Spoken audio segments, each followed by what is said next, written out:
para empezar, me pondré a mitad para que no os durmáis un poquito de tiempo.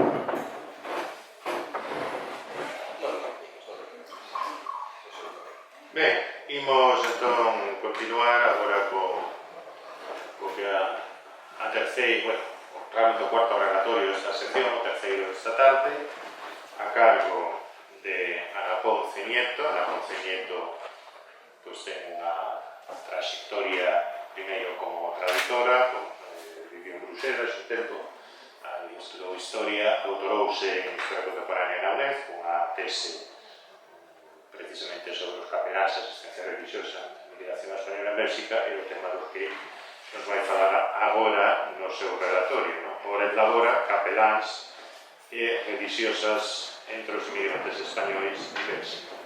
Cuando quieras.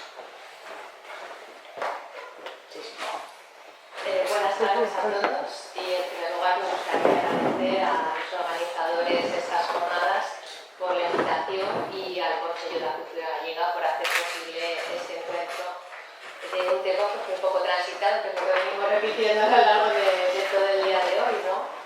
Entonces, bueno, pues dentro de la amplitud de los horizontes que se abren cuando conjugamos las variables de la Iglesia con el contexto migratorio, mi ponencia de hoy se va a centrar en destacar el papel de los capellanes y las religiosas. Aunque más que señalar cuál fue su labor, me voy a centrar en el cómo la desempeñaron. Lo que voy a hacer es una comparativa de diversos elementos que, a pesar de ser comunes tanto a capellanes como a religiosas, pues dieron consecuencia a diferencias, ¿no?, dentro del marco del contacto que establecieron unos y otros con la inmigración. Me parece que poner el foco en estos factores va a contribuir a explicar un poco la desigual atención que se dedica, bueno, ya que es poca atención, pero se dedica algo más a los capellanes que a las religiosas. Ambos agentes históricos, como decimos, son bastante desconocidos por la historiografía española, al menos, que siempre que los mencionan lo hacen en el marco de estudios más amplios, donde si se señala pues, la labor de un capellán, pues suele ser un poco para mencionarlo como ejemplo del control social, o bien como imagen del antifranquismo, si ya se hace mención a su evolución política como a principios de los años 70. Por el contrario, el papel de las religiosas me parece que apenas es destacado en ninguno de los estudios sobre migraciones, y si se menciona su presencia, pues suele ser únicamente para relacionarla pues, con servicios de colocación de empleadas del servicio doméstico, como decíamos esta mañana, con catequesis para los niños, clases de corte y confección, pero realmente no hay estudios donde se individualice un poco su gestión o se complejice su figura, y también en clave de género, por ejemplo. La presentación la voy a organizar en tres partes. Primero haré una breve reseña sobre el marco geográfico y temporal, además de hablar de las fuentes en las que me baso para esta presentación. Y luego, pues nada, situaré un poco a los presentes en el contexto de las relaciones bilaterales hispano-belgas que explican la presencia de las misiones católicas en este país a partir del año 56.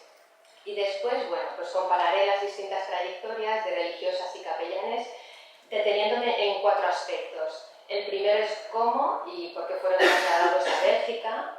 Luego vamos a ver un poco cuál es el perfil o la formación que se requería a estos protagonistas. También vamos a plantear con qué medios y recursos contaron los cuartos, como dice José Ramón. Y por último, bueno, pues veremos cómo fue su integración o el contacto que establecieron con la iglesia local, en este caso con la iglesia belga. Y bueno, pues por último, pues a añadir algunas conclusiones que, bueno, espero contribuyan a resituar un poco o a complejizar la importancia de estos agentes históricos dentro del contexto migratorio español. Bueno, ¿qué marco geográfico y temporal nos vamos a mover? El país, obviamente, como os aludo en el título de la ponencia, es Bélgica, y a pesar de que Bélgica es un país que recibió un contingente relativamente pequeño de españoles, si lo comparamos con Francia o con Alemania, sí que es importante porque es el primer país con el que la España franquista firmó un acuerdo bilateral en cuanto a seguridad social y migración. Digamos que Bélgica fue la avanzadilla o el laboratorio donde se experimentaron esas políticas de asistencia del franquismo a los inmigrantes. Y bueno, pues además las reducidas dimensiones del país me ha permitido poder realizar una visión panorámica de conjunto que sería imposible en otros países como Alemania o Francia. En cuanto al marco temporal, pues nuestra historia empieza en el año 56, que bueno, es un año importante porque también es el año de creación del Instituto Español de Migración, que es el órgano que pasará a organizar el traslado de estos trabajadores asistidos hacia los países del norte de Europa, y también es el año, como hemos dicho, de la firma del acuerdo bilateral entre España y Bélgica, y es el momento en que se inicia la emigración masiva de obreros españoles a las minas de Bélgica.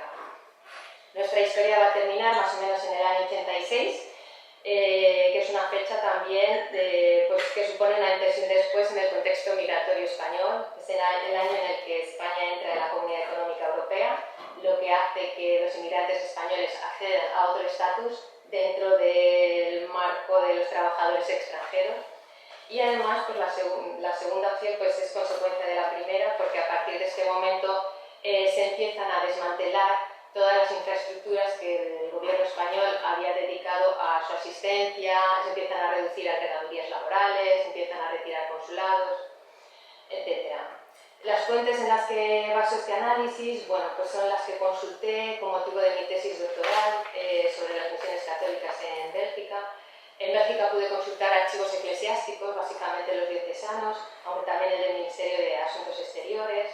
Y en España, bueno, pues he tenido mucha más dificultad con la consulta por decirlo políticamente correcto, con la consulta de los archivos eclesiásticos. Así que la mayoría de fuentes pues, o de informaciones las he obtenido del Archivo General de la Administración o de publicaciones eclesiásticas como las de la Comisión Católica Española de Migraciones. Bueno, para meternos un poco en situación, vamos a hablar un poco del contexto de estas relaciones hispano-belgas. Ya hemos dicho que en el año 56 se firma este acuerdo de migración y seguridad social, y bueno, y a pesar de la cordialidad que podamos imaginar cuando dos países firman un acuerdo de estas características, lo cierto es que las relaciones diplomáticas entre Bélgica y España pues, habían estado plagadas de fricciones pues, desde la propia guerra civil. Ya la contienda española dividió a la sociedad belga en dos tendencias. Por un lado estaba la Iglesia belga con las derechas, que eran partidarias de Fernando sublevado, y por el otro lado estaba el mundo obrero, que fue defensor de la legitimidad de la República. Esta división se materializó y se vio muy bien en la acogida que hicieron por separado ambos bandos a los niños de la guerra. A Bélgica llegaron como unos 5.000 niños de la guerra, de los cuales se cree que más o menos 1.300 se quedaron en el país acogidos adoptados finalmente por las familias belgas. Además de la guerra civil, pues hubo otros escollos que supusieron una tensión en estas relaciones diplomáticas, como un escándalo económico que tuvo que ver con un holding empresarial llamado Sofina. Este holding empresarial tenía participación de capital belga y era propietario de una empresa eléctrica española muy importante, la Barcelona Traction Light and Power Company, que siempre quiso ser adquirida por el último pirata del Mediterráneo, Juan March. Bueno, más o menos como a mitad de los años 40, estos intereses del banquero mallorquín se aliaron con las políticas autárquicas del ministro Suárez, y tras un lioso proceso, pues esta empresa se llevó a la quiebra y la adquirió Juan March, finalmente. Entonces, Juan March basó un poco las presiones al gobierno en el desprestigio de los directivos del grupo y en el desprestigio de Paul-Henri Spaak, que es uno de los principales políticos belgas de izquierda. Y a todos, bueno, de todos decía que eran enemigos del régimen franquista, un poco para que les facilitaran la maniobra económica. Claro, el gobierno belga pues, no se quedó contento con esta resolución, obviamente, y llevó al gobierno español ante el Tribunal Internacional de la Haya, quien, bueno, pues tras un largo proceso judicial dirimió el contencioso en favor de España a principios de los años 70. O sea, hablamos de 30 años de proceso judicializado por ver de quién era esta empresa. Los desencuentros siguieron entre ambos países y, bueno, hemos mencionado la comida a León de Grel, pues por supuesto que supone un escollo en estas relaciones diplomáticas. De Grel llega en el año 45 a España, donde se le asila, y además España no solo le dio asilo, sino que en el año 54, 9 años después, le otorgó la nacionalidad española. otro varapalo para las relaciones entre ambos países. Así que bueno, con estos antecedentes pues no es extrañar que las legaciones belgas se abstuvieran en foros internacionales como la ONU o el Comité Internacional para las Migraciones Europeas, donde en 1955 se dirimía si entraba España o no a participar. Bueno, dada esta cantidad de desencuentros, pues yo creo que cabe preguntarse por qué luego, unos meses después, en el año 56, se firma este acuerdo bilateral de migraciones. La explicación detrás de este giro de guión, un poco a las reticencias belgas, es el carbón de las minas belgas y la falta de mano de obra para su extracción. Bélgica, tras la Segunda Guerra Mundial, basó su recuperación económica en el carbón. Sin embargo, tenía un problema enorme para encontrar mineros, sobre todo cuando liberaran a los presos que estaban en ese momento trabajando, los presos en las minas del carbón, tras de la Segunda Guerra Mundial. Los nativos no querían ir a trabajar a las minas, así que bueno, pues la solución vino en el año 46, cuando Bélgica firmó un primer protocolo con Italia, por el que unos 50.000 italianos se trasladaron a las minas belgas y a cambio de que Bélgica vendiera carbón a Italia en condiciones ventajosas. Este intercambio pues funcionó 10 años, hasta el año 1956, en la que una tragedia en una mina cerca de Charleroi pues acabó con la vida de 262 mineros, de los cuales 136 eran italianos. Esta fue la gota que colmó el vaso de las relaciones entre Italia y Bélgica, porque ya la falta de inversión en la renovación de las instalaciones y las deficientes condiciones de seguridad en las cuencas mineras pues ya habían provocado bastantes accidentes con víctimas mortales. Aunque se menciona esta catástrofe como el momento en que Bélgica pues mira un poco a ver de dónde puede venir la siguiente mano de obra, lo cierto es que la patronal del carbón belga ya unos meses antes había iniciado un proceso de recluta de mineros en España en base a contratos individuales. Este hecho bueno, pues unió a los temores belgas ante la dureza de las exigencias italianas y a sus deseos de poner fin al monopolio de este país en cuanto al envío de mano de obra. Así pues, bueno, pues la necesidad hizo virtud y se iniciaron las negociaciones con la España de Franco que desembocarían en la firma del acuerdo del año 56. Ahora que me perdonen los organizadores, pero voy a poner el vídeo. Es muy cortito, dura 1 minuto y muestra cómo en marzo del año 57 llega el primer convoy de españoles, de mineros españoles, a la estación de Charleroi y bueno, pues la bienvenida que les brindan. No hay audio.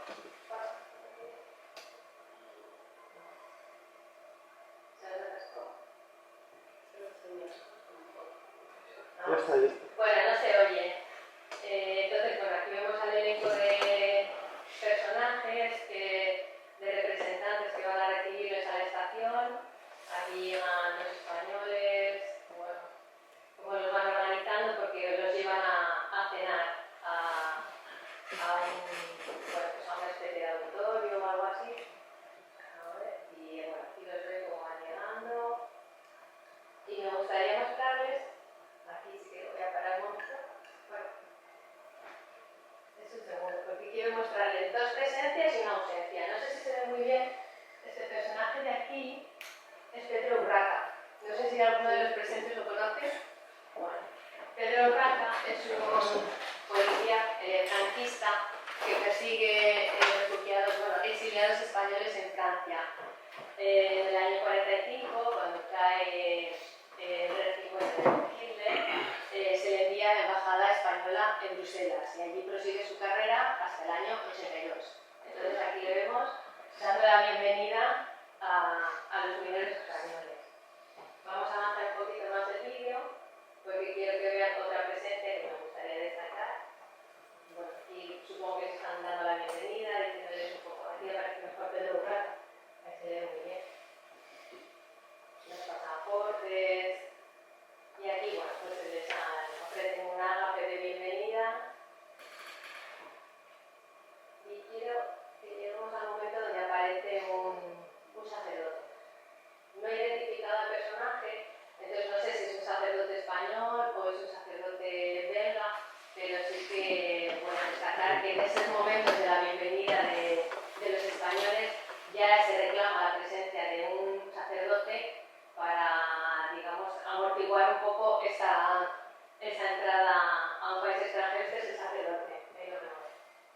que se toma una cerveza con ellos, se parte amigablemente. Y bueno, ya llegamos al final del vídeo. Y lo que me gustaría destacar también, además de estas dos presencias, es la ausencia, porque no vemos a ninguna religiosa. Sin embargo, las religiosas también estuvieron presentes en el ámbito migratorio. Bueno, a partir de este juego un poco de presencias y ausencias que nos han mostrado estas imágenes, me gustaría plantear el primer elemento de comparación entre las experiencias de las religiosas y de los capellanes. El primero es el de los motivos y las formas en las que fueron trasladados unos y otros a Bélgica. Como se ha hablado ya esta mañana, el cuerpo de misioneros o capellanes de migrantes fue creado por Pío XII a través de la Exsul Familia. Esta constitución apostólica, pues, que articula la organización de la atención espiritual de los migrantes, se asentaba en el principio de que quienes abandonan su patria tienen derecho a un acompañamiento específico a través de sacerdotes de su misma nacionalidad que faciliten su adaptación a la nueva sociedad. Para que un sacerdote pudiera ejercer su ministerio entre sus compatriotas en otro país diverso al suyo, debían cumplirse dos requisitos. El primero es que necesitaba el permiso de su obispo, de la diócesis de donde partía, y el segundo es que necesitaba el visto bueno de la Sagrada Congregación Consistorial. La Sagrada Congregación Consistorial, pues como órgano supremo regulador de la pastoral migratoria, tenía que emitir un permiso que se debía remitir al obispo de la diócesis de destino, como un documento informador diciendo, bueno, pues este sacerdote certificamos que es idóneo para ser capellán de migrantes. Gracias a este procedimiento, pues el sacerdote designado como capellán de migrantes no quedaba apartado de su diócesis, sino que pasaba a quedar sometido al obispo del país que le recibía y al director de la misión del grupo nacional al que fuera asignado.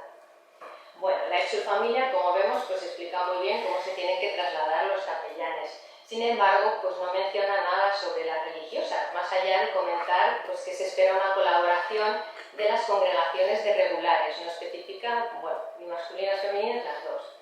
En este sentido, pues hay que señalar que en un nivel transnacional no se prevé cuál es el papel de la religiosa dentro del acompañamiento espiritual de los migrantes. Sin embargo, a nivel nacional, sí que tanto los capellanes como las instancias diplomáticas españolas en Bélgica expresaban en documentos la necesidad de contar con esta presencia para poder ejercer un mayor control social sobre las colonias de migrantes. Así pues, bueno, si el Vaticano no instaura un cuerpo de religiosas de migrantes, ¿cómo se explica su presencia, ¿no? ¿Qué hacían allí? La participación de comunidades femeninas en las misiones católicas españolas en Bélgica se debe a varias circunstancias. Por ejemplo, sí que he podido documentar que hay dos comunidades, las dos vienen de Madrid. Esas sí que llegan expresamente para acompañar a los inmigrantes. Son las Hermanas Misioneras de Jesús, María y José, que se establecen en Lieja en dos grupos, unas en el año 57 y otras en el año 60. Y luego hay un grupo de Hijas de la Caridad que se instalan en Bruselas a partir del año 71.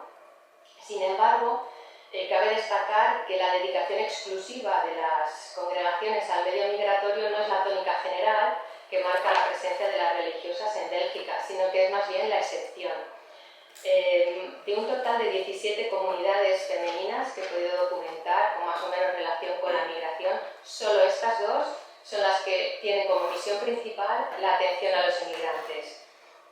En la mayoría de casos, las religiosas entran en contacto con la inmigración de manera tangencial y su presencia en Bélgica se debe a otras circunstancias. Por ejemplo, algunas congregaciones españolas decidieron abrir una casa en Bélgica por propia iniciativa o a petición también de la Iglesia belga, ya fuera para que las religiosas aprendieran un idioma que pudieran usar en futuras misiones o para obtener ingresos económicos trabajando generalmente en hospitales o en la atención a ancianos, enfermos. También he documentado el caso de religiosas españolas que de manera individual fueron enviadas a Bélgica por sus propias congregaciones, pero en base a igual un objetivo de formación, y durante este periodo son alojadas o acogidas por congregaciones hermanas en Bélgica.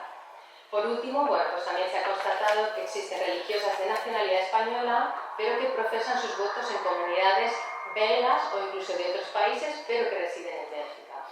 Así tenemos un variado abanico de situaciones que muestran pues que las religiosas involucradas con la inmigración realmente no llegan allí, en la mayoría de casos, a propósito de la inmigración. Ya fuera por estudios o generalmente por trabajo, la movilidad de gran parte de las religiosas no quedaba ligada al traslado de los contingentes españoles. Cabe destacar que el contacto que establecen estas religiosas con los inmigrantes es simplemente coyuntural y además se establece en una acción de voluntariado. Ellas no cobran por hacer este trabajo. Se debían al trabajo remunerado que realizaban pues, principalmente en el sector sociosanitario, así que su presencia en Bélgica queda asociada a un propósito que tuviera cabida dentro del carisma de sus respectivas congregaciones y no a la existencia de la colonia española. El segundo aspecto que nos ayuda a explicar las diferentes circunstancias en las que tanto los capellanes como las religiosas van a desarrollar su labor es el perfil o la formación que se les requiere. Ya fuera alabados como exiliados voluntarios o como heroicos misioneros, los capellanes de migrantes, las publicaciones eclesiásticas de los años 50 y 60, pues elogiaban las especiales condiciones que tenían que tener los capellanes. Además de ser el buen pastor, el capellán tenía que ser un caudal de virtudes sacerdotales, entre las que destacaban pues, la rectitud de intenciones, el espíritu de oración, la vigilancia, la prudencia, la paciencia. Solo a finales de los años 60, a este compendio de virtudes pues, sería completado con la formación práctica, porque se crea un centro de adaptación de pastoral migratoria. En este centro, bueno, pues se da una pequeña formación a los capellanes y recibían durante 3 semanas pues, una instrucción académica en materias básicas que fueran a utilizar, por pastoral migratoria, idiomas, y se hablaba un poco de las características sociales, económicas, políticas y religiosas de los países a los que se les iba a enviar. ¿Qué pasa con las religiosas? Bueno, pues vamos a destacar varios factores. En los ejemplos en los que su contacto con la inmigración resulta coyuntural, pues su preparación o la formación que se les exige realmente es la propia del oficio que van a desempeñar. En muchos casos el de enfermera, asistente, cuidadora. Por otro lado, en el caso de las comunidades que se envían desde España para atender espiritualmente a los inmigrantes, independientemente de su formación, lo que se espera de ellas, al menos desde la diplomacia española en Bruselas, era que colaboraran con el capellán y que fueran un eslabón más en la cadena de control social a los inmigrantes. En este sentido, pues destacamos que ni para la Embajada ni para la Iglesia española la formación explícita de las religiosas en temas de pastoral migratoria era una prioridad. O bien se les entendía idóneas en base a su abnegación por el mero hecho de ser religiosas, o bien se esperaba de ellas que fueran una simple herramienta auxiliar del capellán. Sin embargo, a mediados de los años 70, cuando se da una progresiva profesionalización de los cuidados sanitarios en Bélgica y también se produce un replanteamiento sobre la labor de las religiosas en el medio migratorio, esta falta de formación en el ámbito de la inmigración o el hecho de que su dedicación a esta tarea fuera voluntaria sí que se revelaron como unos factores negativos que suponían un obstáculo a la hora de que las religiosas pues, participaran plenamente en esta pastoral. Así que, bueno, pues cabe destacar que el distinto grado de formación que se proponía para los capellanes o las religiosas nos ofrece una idea de que las instancias eclesiásticas preferían un liderazgo masculino en esta pastoral inmigrante. A ellos se les ofrecía una formación, mientras que de ellas lo que se esperaba era abnegación. Esto pues, bueno, también nos ayuda a entender por qué a las religiosas quizá les hemos prestado una menor atención desde la investigación. El tercer factor de esta ecuación comparativa es el de los cuartos, los medios y los recursos que unos y otros tenían a su disposición. La Exul Familia en sí no aclara muy bien cómo se va a financiar toda la atención a los emigrantes, más allá de que afianzaba la colecta anual del Día del Inmigrante que ya había instituido Benedicto XV. Así que, bueno, pues las diócesis de origen eran las que enviaban a los capellanes y las diócesis de acogida eran las que eran responsables de su alojamiento y de su manutención. Además de que tenían que poner a su disposición pues, algún espacio donde pudieran celebrar los oficios. El salario de los sacerdotes dependía de la relación que las diversas iglesias hubieran logrado establecer con los estados correspondientes. En el caso de Bélgica, pues el Ministerio de Justicia era el encargado de abonar las nóminas de los sacerdotes y como tal pues recibió una lista por parte de la Iglesia belga con el nombre de los capellanes extranjeros a quienes se les tenía que abonar sus servicios. En ocasiones, además del alojamiento y la manutención y del lugar de culto que se les asignaba para realizar sus servicios, pues también se les ofrecían otras facilidades, se les cedía un vehículo en algunas ocasiones o se les adjudicaba un espacio a modo de oficina. En el caso de las religiosas, bueno, pues de nuevo la lectura de la pastoral migratoria en una clave de género es lo único que parece que nos explica la escasez de recursos que les dedicó la Iglesia belga si se compara con la acogida que se les brinda a los capellanes. Por ejemplo, en el caso de las dos comunidades de hermanas misioneras de Jesús, José y María que he comentado que se instalaron en Lieja, pues el obispado que sí que se encargó de su acomodo, pero no de su manutención. El propio capellán de Lieja, que escribió un libro hablando de su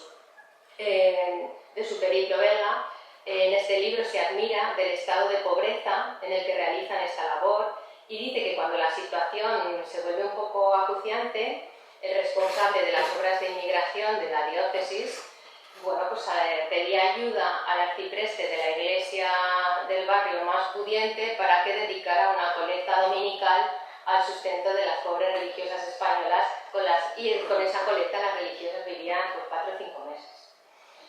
Por ejemplo, en el caso del arzobispado de Bruselas, a pesar de que eran conocedores de que había ciertas religiosas españolas que ayudaban a sus compatriotas, hasta mitad de los años 60 no empezó a considerar la realización de algún aporte económico en favor de estas congregaciones, que sí que de cierta manera pues, paliaban las necesidades sociocaritativas de los españoles.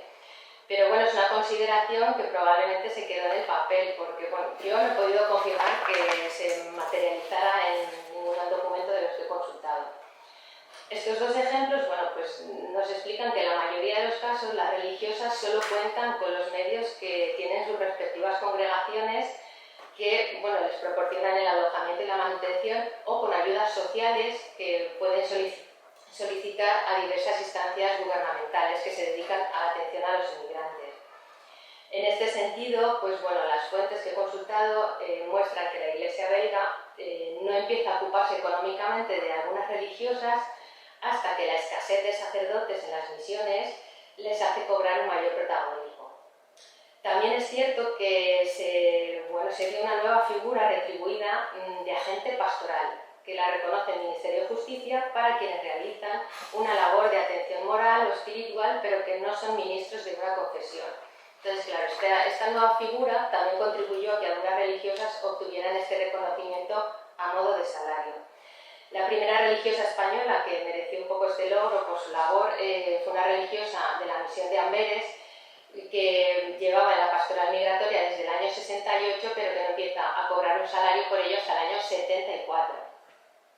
Bueno, además de la Iglesia belga o de instituciones sociales del país, también las instancias diplomáticas españolas en Bélgica, especialmente la agregaduría laboral, pues se convirtieron en otra fuente de recursos disponibles, aunque esta vez sí que eran unas ayudas que quedaban vinculadas a la afección política de los destinatarios. En el caso de los sacerdotes, por el mero hecho de ser capellanes de migrantes, recibían una asignación fija a modo de subvención por parte del Instituto Español de Migración. Esta subvención, a partir de los años 70, empezó un poco a ser cuestionada, a tenor un poco de las actitudes antifranquistas que empezaban a mostrar algunos sacerdotes. De hecho, la ayuda pasó a quedar vinculada al informe que los consulados de las embajadas redactaban respecto al comportamiento político de cada capellán. Si mostraba actitudes antifranquistas, se le retiraba la ayuda y si no, pues la ayuda continuaba. Además de esta subvención, los capellanes españoles en Bélgica recibieron innumerables contribuciones económicas y materiales por parte del agregado laboral, fruto de su colaboración en el control social de los inmigrantes. La obra más visible de esta cooperación fue la creación de una red de hogares españoles en diversos puestos de misión. Era financiada por la agregaduría, pero en la mayoría de los casos gestionada siempre por los capellanes. A lo largo de la vida de estos centros, bueno, pues resultaron cuantiosas las contribuciones económicas de la agregaduría, ya fuera para mejorar los servicios, el equipamiento de los locales o bueno, para paliar situaciones acuciantes de necesidad de algún compatriota. La posibilidad de gestionar estas ayudas contribuyó a afianzar el liderazgo de la figura de los capellanes entre los emigrantes, aunque también bueno, pues les granjeó un poco el rechazo en los medios antifranquistas de las colonias. ¿Qué ocurre con las religiosas? Bueno, pues ellas tienen más dificultades a la hora de acceder a los fondos que provienen de las instituciones españolas. De hecho, ninguna de ellas recibió una subvención oficial del Instituto Español de Migración por su labor. Lo que sí cabe mencionar es que reciben cierto apoyo económico en casos concretos. El más relevante pues, es el protagonizado por la Congregación de las Hijas de la Caridad, que establecieron una pequeña comunidad en Bruselas en el año 71. Sus afecciones políticas y su cercanía a las autoridades españolas bueno, pues fueron premiadas desde la embajada con contribuciones económicas que les permitieron lograr la apertura de un centro sociocultural propio. Y también una de las hermanas fue contratada por la embajada como profesora en las clases para los hijos de migrantes, como profesora de lengua y cultura. En este caso, la capacidad de liderazgo que hubieran podido haberles granjeado estas religiosas, este respaldo económico, quedó un poco opacado por el rechazo de los capellanes, que ya en los años 70 pues, no les parecía tan bien que estas religiosas fueran tan reaccionarias. Otro caso que también merece una atención especial por su singularidad es el protagonizado por una religiosa que se llama Sor Fabiola Pedrals. Ella también es hija de la Caridad, pero no profesó en España, sino en Francia, y entonces es una religiosa catalana que profesa en Francia. Llegó a Bélgica en el año 64 a petición de la Iglesia belga, con el objetivo de organizar un servicio social en Bruselas para los españoles. Pero bueno, le piden que venga, pero no le ayudan económicamente para financiarlo. Así que esta religiosa pues, bueno, va llamando a todas las puertas posibles que encuentra, y una de ellas pues, también es la Embajada Española. En base a un contacto personal que establece con la esposa del embajador, pues le dan una subvención para que alquile unos locales donde pueda poner en marcha este servicio social. Como esta ayuda no se concedió por sus afecciones políticas explícitas, bueno, pues en cuanto se va el embajador de turno, la subvención empieza a mermar. Y entonces ella tiene que cerrar uno de los 2 locales que había conseguido abrir para este servicio social. En esta constante búsqueda de recursos, cabe señalar que esta religiosa envió informes, estadísticas de su trabajo al Instituto Español de Migración, diciendo, bueno, yo realizo esta labor, pero desde Madrid parece que no se dieron cuenta del trabajo que realizaba, desconocían sus servicios y nunca contribuyeron económicamente a su organización. De quien sí recibió ayudas, Sor Fabiola, es de la Sociedad Española de Beneficencia.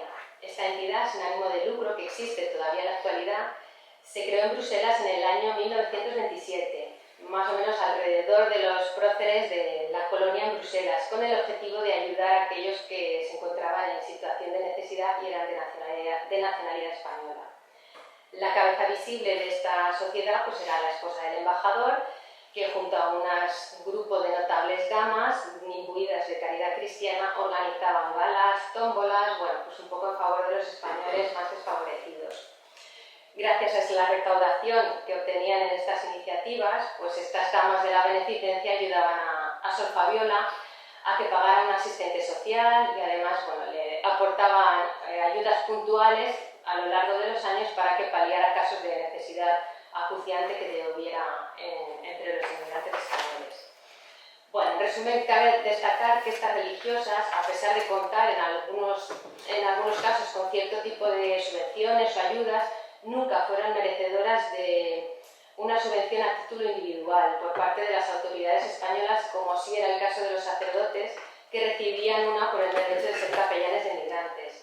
Esto, a su vez, bueno, pues también contribuye a que pudieran ejercer un distinto grado de liderazgo entre la colonia española. El último elemento de esta comparativa es el contacto que tanto los capellanes como las religiosas establecen con la Iglesia belga y con el clero local. Bueno, si inicialmente el envío de sacerdotes connacionales tuvo como objetivo principal mantener la fe de los migrantes y hacer de puente un poco entre la Iglesia de origen y la de destino para amortiguar ese choque cultural y religioso, cabe destacar que los primeros que experimentaron una difícil integración entre los medios eclesiales de acogida fueron los propios capellanes. En este sentido, pues la práctica del día a día en las misiones católicas revela un poco el fracaso del discurso transnacional católico que transmitían los documentos vaticanos, especialmente la Exsul Familia. Si se decía que la Iglesia Católica era una, pues las diversas misiones extranjeras evidenciaban diversos proyectos católicos nacionales y las diversas formas en las que cada colonia entendía y manifestaba su propia religiosidad, lo que se traducía en muchos puntos de fricción entre los capellanes y el clero local. Por su parte, los sacerdotes belgas criticaban la excesiva preocupación de los sacerdotes extranjeros por aplicar una pastoral basada en sacramentos y en la celebración de oficios religiosos que recrearan la fe y las prácticas rituales de los países de origen. Y además destacaban que estaban poco preparados, que se preocupaban muy poco por formar militantes y que desconocían otros métodos de acción católica que les permitiera hacerse presentes entre los compatriotas más allá de lo que era la misa dominical. Claro, los capellanes españoles también criticaban a los belgas, porque les parecía que se metían mucho en la pastoral española y que les generaba un sentimiento de inferioridad, que el hecho de que la Iglesia belga no les reconociera un estatus adecuado. Realmente no se oponían a la participación del clero belga o incluso de sacerdotes estudiantes latinoamericanos en la pastoral española, pero destacaban que no cualquier cura por hablar español podía ejercer de capellán de migrantes. En cuanto al sentimiento de inferioridad, cabe aclarar que a pesar de que en la Exsul Familia se animaba a las iglesias de acogida que fomentaran misiones cum cura animarum, la Iglesia belga se mostró un poco reticente a la hora de permitir que existieran este tipo de estructuras dentro de las parroquias. Por ejemplo, entre las misiones españolas, solo una, la de Amberes, consiguió este estatus en el año 71.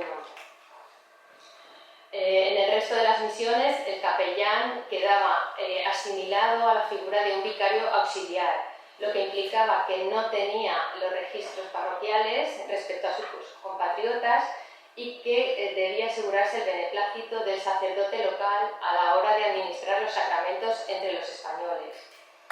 A nivel de jerarquía, pues la inclusión de los capellanes españoles en estructuras diocesanas belgas brilló por su ausencia hasta los años 70.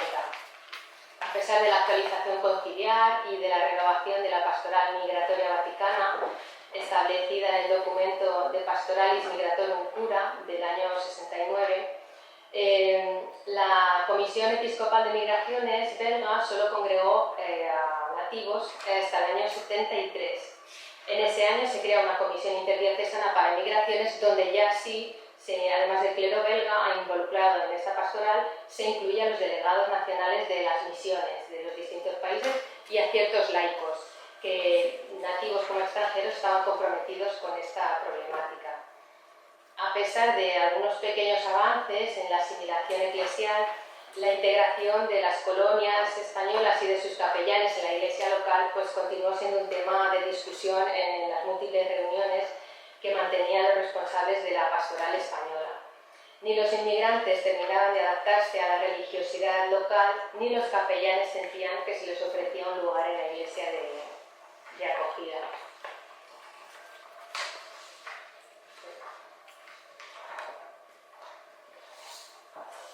Bueno, ¿qué pasa con las religiosas? Las religiosas, pues el contacto que establecen con la iglesia belga resulta menos intenso y directo que la que establecen los capellanes, al menos en los primeros años de su trabajo en el ámbito migratorio. La labor que realizan es a título voluntario en la mayoría de los casos y suele darse de forma autónoma, siempre paliando pues, alguna necesidad sociocaritativa puntual de algún miembro de la colonia. O si participan un poco más en las misiones, realmente lo hacen siempre en colaboración con el capellán. Así que cualquier contacto que las religiosas pudieran establecer con la iglesia belga quedaba mediatizado por la presencia de un sacerdote. En este sentido, las religiosas no empiezan a establecer una relación más directa con las autoridades eclesiásticas belgas, de nuevo hasta que la escasez de capellanes pues, las convierte en el relevo al frente de la pastoral en varias misiones. Este hecho implicaba que las religiosas, que habían sido reconocidas como agentes pastorales, asistían a las reuniones donde se hablaba de las directrices de la pastoral española, cobraban un salario del Ministerio de Justicia y obtenían un reconocimiento a su labor por parte de la Iglesia belga. Este nuevo papel, asumido por algunas religiosas, implicaba que tanto los sacerdotes que garantizaban los oficios de la misión como el clero local pues tienen que aceptarlas y reconocerlas como interlocutoras válidas al frente de la pastoral española, porque la continuidad de muchas misiones dependía de la presencia de las religiosas. Solamente hubo un ámbito, a excepción de la administración de los sacramentos, donde ni la Iglesia belga ni los capellanes cedieron un ápice de autoridad a las religiosas. Realmente a ellas nunca se les permitió desempeñar el cargo de delegado nacional, es decir, nunca pudieron ser responsables del conjunto de los capellanes y religiosas que participaban en la pastoral española. Ellas eran electoras, pero no eran consideradas elegibles. Indefectiblemente, los candidatos siempre fueron los capellanes, incluso a pesar de ser inferiores en número con el paso de los años. La excepción un poco a esta situación que viven muchas religiosas es la protagonizada de nuevo por Sor Fabiola Pedrals, esta religiosa de la que hablábamos antes, y algunas religiosas que trabajaron estrechamente con ella. Al ser solicitada por la Iglesia belga para organizar este servicio social para españoles, ella mantuvo un mayor contacto con miembros del arzobispado a título individual, ya fuera a la hora de rendirles cuentas sobre su labor, para solicitar más medios económicos o también a veces para expresar los desencuentros que mantenía con los capellanes españoles respecto al reparto de los pocos recursos que había. Además de establecer relaciones dentro del arzobispado, Sor Fabiola también fue más proclive al trato y a la colaboración con el clero nativo que con los capellanes españoles. Por un lado, junto a un sacerdote belga, que era párroco de una iglesia del centro de Bruselas, donde iban muchísimos españoles, la religiosa animó y organizó la Asociación Hispano-Belga de Ayuda Mutua a partir del año 64. En esta asociación se quedaría adscrito su propio servicio social unos años más tarde. También, a finales de los años 70, Sor Fabiola y otras religiosas que colaboraban con ella, muy pocas, otras 3, se constituyeron en una pequeña comunidad en otro barrio, en Saint-Gilles, en Bruselas también, cerca de otra parroquia, muy frecuentada por españoles. Estas religiosas participaron activamente en la vida de la parroquia y en la organización pastoral de la pastoral española de este sector, que en este caso sí era atendida por sacerdotes belgas, no por sacerdotes españoles. En reconocimiento a su labor, desde la archidiócesis, pues se invitó a esta pequeña fraternidad de religiosas a participar en las reuniones sobre la pastoral española, a la que hasta ese momento pues solo acudían los capellanes y las religiosas que sí habían sido reconocidas como agentes pastorales. Gracias a este reconocimiento, pues Sor Fabiola y otras de las religiosas de la fraternidad obtuvieron la mitad del salario de un vicario y hasta ese momento solo habían cobrado pues una contribución para el abono de la mutua y de las vacaciones pagadas.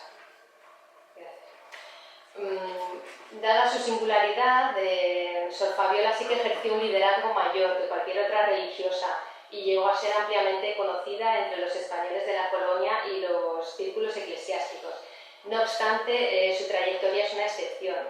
Las fuentes consultadas nos hablan de unas 40 religiosas que entraron en contacto con la migración española más o menos durante 30 años. Sin embargo, muy pocas obtuvieron un reconocimiento económico por su labor, lo que siempre se produce a propósito de la ausencia de un capellán.